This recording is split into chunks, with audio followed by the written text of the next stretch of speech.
Bonjour, c'est Philippe de l'Atelier Entreprise. Bienvenue dans cette nouvelle vidéo dans laquelle nous allons parler de la vente par téléphone et je l'espère vous donner la méthode pour vendre plus. Alors, qu'est-ce qui vous empêche aujourd'hui de vendre plus alors que vous êtes positionné au téléphone tous les jours, mais vos résultats stagnent?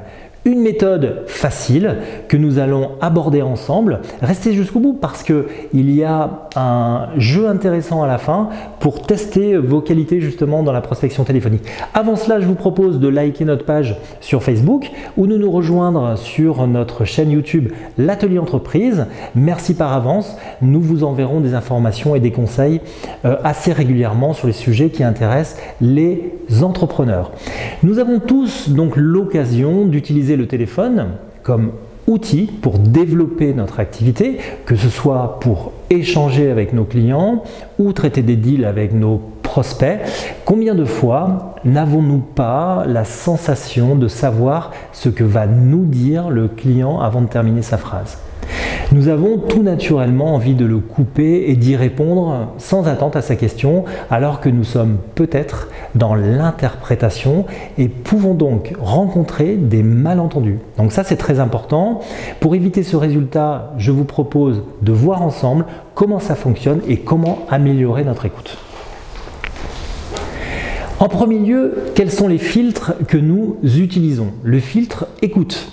Nous utilisons donc nos propres filtres lorsque nous écoutons la personne qui est à l'autre bout du téléphone. Comme une gare de triage, nous recevons une information, nous la traitons à notre manière, selon notre vécu, ce qui ne nous permet pas toujours d'avoir une écoute active. Les filtres que nous utilisons par ailleurs sont le filtre sensoriel pour la captation de l'information selon nos 5 sens, donc la vue, le goût, le toucher pour les kinesthésiques, l'odorat et sans oublier l'ouïe, forcément les oreilles. Ensuite, nous avons l'intégration de l'information de manière inconsciente, c'est-à-dire selon notre propre réalité. Cela peut prendre visuellement la forme d'une image, c'est-à-dire vous imaginez ou vous imagez la situation quand vous entendez une information, quand vous recevez une information. Ça peut aussi avoir des conséquences au niveau auditif, selon le souvenir que vous avez intégré d'autres prospects ou d'autres clients qui vous ont peut-être donné l'occasion d'être face à une situation identique ou similaire. Et donc nous avons la possibilité de recevoir cette information et cette information que nous recevons de manière consciente et donc mis en exergue avec notre inconscient qui lui a une forme d'apprentissage par rapport à l'information qu'il a déjà stockée et donc nos attitudes vont différer selon que l'on est un prospect ou un client et selon notre expérience et notre vécu par rapport à notre métier qui est de vendre au téléphone ou de gérer des clients pour certains d'entre vous. Alors ensuite, on va être aussi conditionné par notre filtre socio-culturel et personnel, c'est-à-dire en fonction de la communauté à laquelle nous nous rattachons, la culture que nous possédons et notre vie personnelle également joue un rôle sur l'interprétation que nous pouvons avoir de l'information que nous entendons. La difficulté d'une bonne écoute provient du fait que notre cerveau enregistre 800 mots par minute alors que le débit d'une voix produit lui 160 mots par minute. La différence donc donne libre cours à nos pensées qui viennent s'interfacer dans ce processus. Nous vous conseillons avant de répondre de prendre quelques secondes pour vous permettre de synthétiser et vous permettre aussi de reformuler ce que votre interlocuteur vous a précisé afin de vous assurer d'une bonne compréhension. Sur le processus de fonctionnement de l'écoute au téléphone, nous sélectionnons donc, nous faisons un tri et nous le condensons de façon naturelle et ce tous les jours, donc les informations que nous recevons d'internet, de la télévision, de la radio, du travail, du téléphone. Il y a une forme de généralisation qui s'opère, c'est-à-dire que nous appuyons sur notre expérience pour faire face aux situations similaires comme l'écoute d'un prospect ou d'un client et nous reproduisons fidèlement ce que nous avons vécu, c'est-à-dire c'est tout simplement l'apprentissage, ce pourquoi nous reproduisons sans le savoir les mêmes erreurs ou les mêmes succès. Ce pourquoi, je vous le répète, il faut pour progresser dans votre prospection téléphonique utiliser une méthode éprouvée qui marche. Pour ceux qui veulent progresser dans cet exercice qui consiste à développer votre business ou trouver de nouveaux clients, vous pouvez tout simplement télécharger en dessous de cette vidéo le lien qui vous permettra d'accéder à une formation sur la prospection téléphonique. On continue avec la distorsion, donc ça c'est aussi un sujet intéressant. Nous utilisons là notre expérience du passé pour agir sur le présent, mais cette fois en intégrant des changements, comme se former à l'usage du téléphone. En se formant à l'usage du téléphone, le passé va être bousculé par rapport au présent, donc il y a bien des changements qui s'opèrent et donc vous allez tout naturellement progresser. Ce qui est vrai pour une formation, il est vrai aussi pour le monde qui nous entoure. Imaginez la vie avant Internet et la vie maintenant avec Internet. Vous verrez qu'il y a des changements importants sans pour autant qu'on se pose la question de façon naturelle tous les jours puisque c'est inconscient, on avance tout naturellement mais on progresse dans les usages, dans la formation qu'on le reçoit et puis dans les processus de notre vie. Donc on est bien dans un environnement qui nous concerne. Et dans cet environnement, Internet joue un rôle et donc il y a eu comme ça pas mal de changements qui nous ont fait progresser. Pour continuer sur l'aspect des filtres, on a une approche émotionnelle aussi dans l'information que nous pouvons recevoir. L'information que nous recevons conduit inéluctablement à une réaction interne, notre ressenti à l'intérieur de soi. Soit nous ressentons une sensation, elle peut être agréable, positive, que nous souhaitons poursuivre et nous met en condition de réussite. Donc là, lorsqu'on est avec un client qui est content de notre solution, qui est content de nos produits, on a envie de rester avec lui parce que c'est agréable, parce qu'on se sent bien et c'est positif. En revanche, on peut aussi avoir une sensation désagréable, négative et qui limite un peu nos aptitudes et capacités à réagir.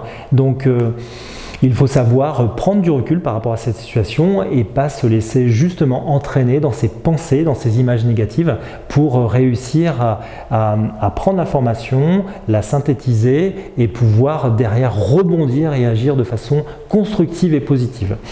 L'écoute active consiste à écouter réellement ce que dit votre interlocuteur. Pour cela, je vous propose un exercice simple, je vous l'avais promis, à faire entre amis, collègues ou même à l'intérieur de votre foyer pour valider si vous avez une écoute active. Alors imaginons que vous viviez une situation et prenez le cas de figure d'une situation que vous avez pu vivre de façon positive ou négative dans les derniers jours de la semaine ou au courant de la semaine dernière et vous allez dessiner les émotions qui vous ont traversé l'esprit pour reproduire de façon réelle ce que vous avez ressenti, vécu en termes émotionnels. Et donc vous allez proposer à la personne qui va vous écouter, donc vous allez lui expliquer la situation en expliquant le dessin, et vous avez 3 minutes pour expliquer ce dessin à une personne qui, elle, est là pour écouter, uniquement écouter. Et l'objectif, c'est pendant ces 3 minutes d'expliquer le dessin que vous venez de coucher comme ça sur un papier. Et la personne qui est en face de vous doit, elle, écouter. Et ensuite, elle va, sur le même timing, pendant 3 minutes, si vous arrivez avant la fin des 3 minutes, vous arrêtez et vous restez dans le silence. Si vous dépassez les 3 minutes, là pareil, vous arrêtez à 3 minutes.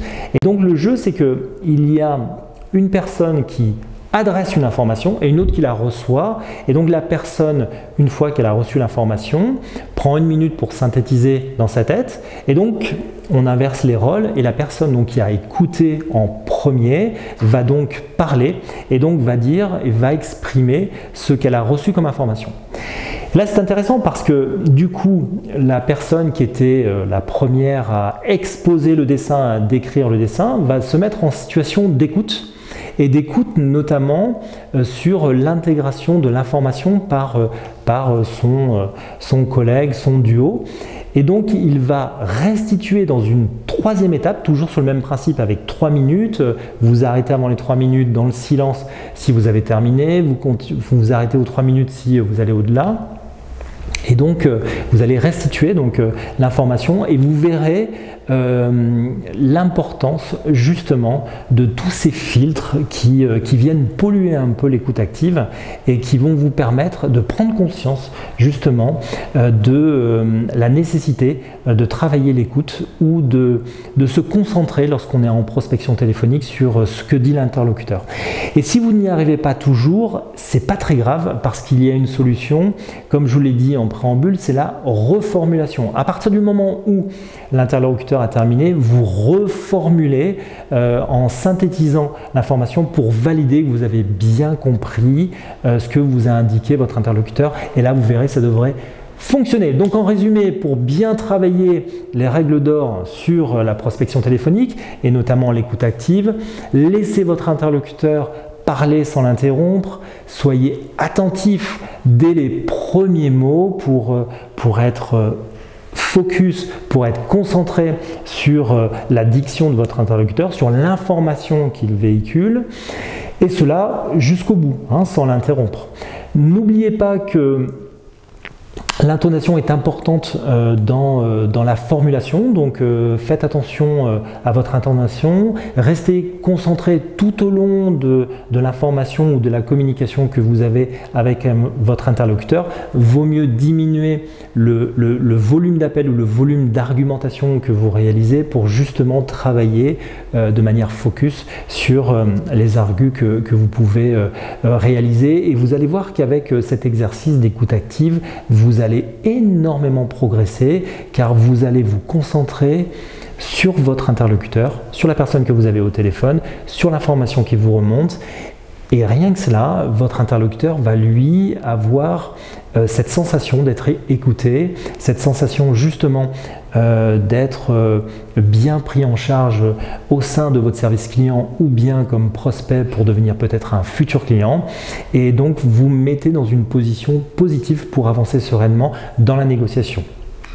Donc rendez-vous disponible pour votre interlocuteur, c'est important, mettez à l'aise votre interlocuteur, restez professionnel, acceptez les différents points de vue, acceptez que votre interlocuteur soit aussi peut-être pas comme vous positif, donc ça c'est important de prendre du recul, gardez votre sang-froid, même si vous avez une sensation désagréable parce que la personne n'est pas sympa au bout du fil, et surtout soyez curieux, posez des questions, creusez et faites préciser et reformuler. Voilà pour cette vidéo, j'espère qu'elle vous a plu. Vous aussi, vous allez pouvoir progresser en prospection téléphonique. Je vous dis à bientôt pour une nouvelle vidéo sur l'atelier entreprise. Merci, au revoir.